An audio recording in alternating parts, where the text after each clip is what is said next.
দুনিয়াতে কোনো ব্যক্তি যদি আল্লাহ তাআলার ওলি হতে চায়, তাকে 5টি কাজ অবলম্বন করতে হবে, 5টি কাজ করতে হবে।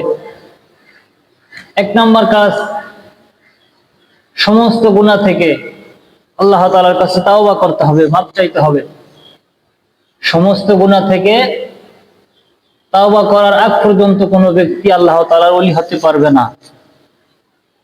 2 নম্বর কাজ, সমস্ত ফরজ বিধানগুলি ভালোভাবে আদায় করতে হবে।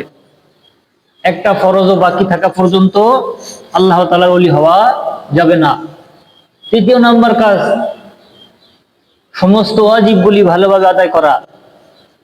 একটা ওয়াজিবও বাকি থাকা পর্যন্ত আল্লাহর ওলি হওয়া যাবে না।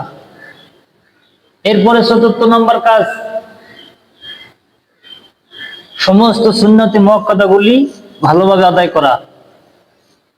একটা সুন্নত মুআক্কাদা বাকি থাকা পর্যন্ত ওলি হওয়া যাবে না। এরপরে 5 নম্বর যে কাজ, বেশি বেশি নফল আদায় করা। যে যত বেশি নফল আদায় করবে, সে আল্লাহ তাআলার কাছে তত দামি হবে।